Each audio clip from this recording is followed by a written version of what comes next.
moment d'aller en grève, certes, mais également, il faudra impérativement que l'autorité se dise que c'est le moment ou jamais, justement, de pouvoir prendre langue avec tout le monde, de pouvoir, en tout cas, trouver le meilleur canevas, le meilleur canal, justement, de communication pour, en tout cas, bien tisser la toile, afin que, justement, tout le monde puisse se reconcentrer à nouveau, parce qu'en réalité, nous n'avons pas besoin d'une seconde de déconcentration par rapport, justement, à la lutte contre cette troisième vague qui fait des ravages au Sénégal. Alors, est-ce que la situation aujourd'hui dans les hôpitaux, l'état de santé des populations n'exige pas la levée du mot d'ordre, Balou? Bon, Nénaja, je pense que dans ce pays-là, on ne s'occupe que des conséquences.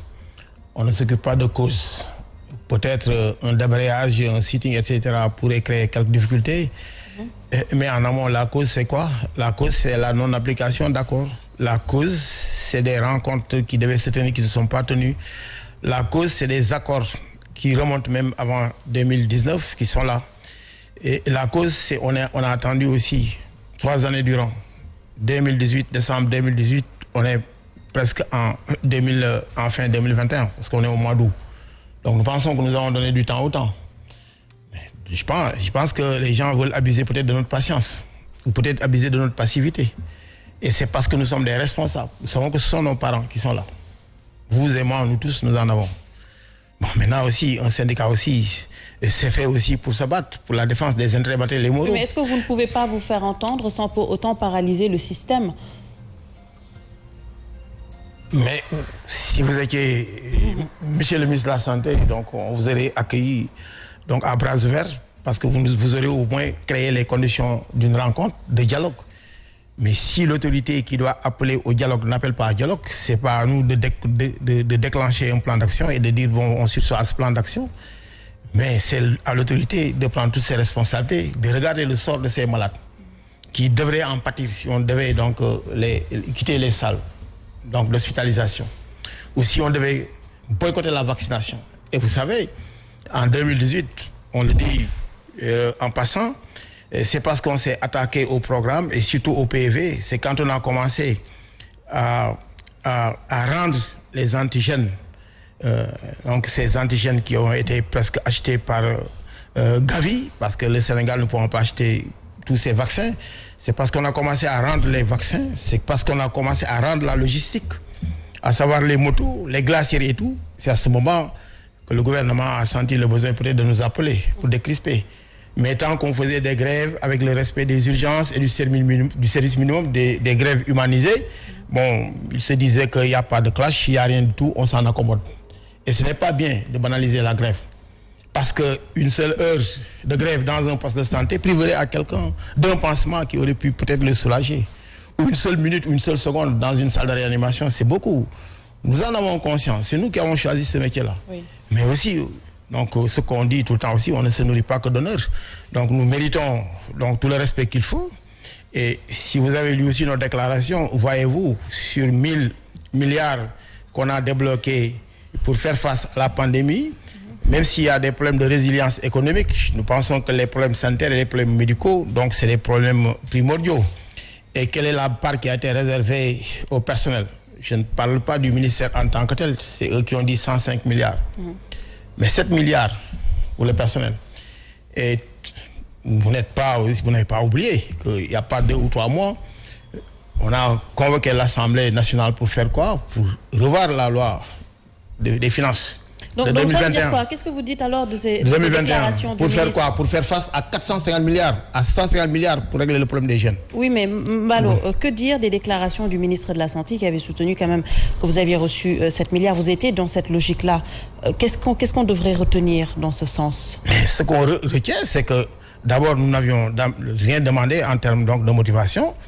Et le gouvernement, si on avait demandé au moins quelque chose et qu'à l'issue donc d'une négociation qu'on nous dise voilà ce qu'on peut vous donner, on pourrait s'en contenter et ne jamais fustiger cela.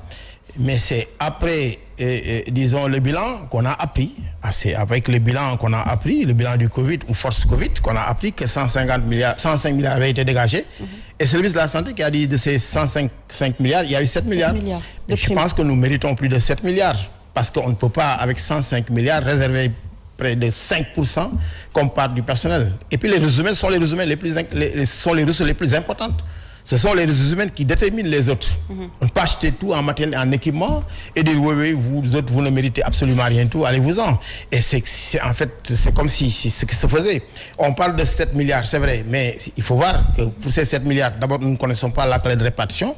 Mais pour ce qu'on en sait, au moins le peu qu'on en sait, c'est qu'il y a eu de la contractualisation, des gens qui ont été contractualisés pour un salaire donc de 150 000 francs par mois, et des fois même c'est à leur corps défendant qui perçoivent ces 150 000 francs.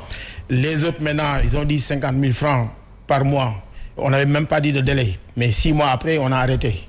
Mais la pandémie ne s'est pas encore arrêtée. Et 6 mois durant, certains agents ont perçu à chaque fois quelque chose, à la fin du mois, pendant 6 fois, mais pendant que les autres n'ont rien reçu. Vous avez entendu les collectivités territoriales. Il y a une ségrégation même dans la distribution.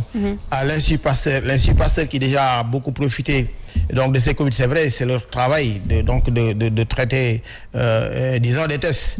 Mais 40 000 francs par test. Mais Pasteur n'a même pas daigné, surtout ce qu'il a engrangé comme fonds, à donner à ces personnels-là, à les motiver. Mais si le ministère de la Santé donc décaisse près de 50 millions pour les 55 agents qu'on avait engagés dans cette lutte, nous pensons que ces 55 millions ces 50 et quelques millions devaient revenir à ces agents. Maintenant, ils ont payé pour 4 mois. Il leur manque 2 mois ou 3 mois, pourquoi pas.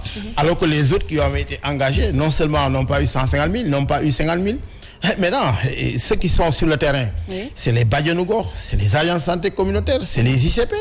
Je pense que si on doit sortir de l'argent pour même en donner à d'autres gens parce qu'ils ont été privés d'activité, mais je pense que ceux qui sont en activité méritent davantage cela. Et ce sont les infirmiers chefs de poste, ce sont les Badianougor, c'est tout ce personnel-là, surtout que je termine par là. L'indemnité de risque derrière laquelle nous courons là pour son augmentation, elle n'est que de 50 000 francs, 50 000 francs presque dévalués. De 2006 à nos jours, 50 000 francs.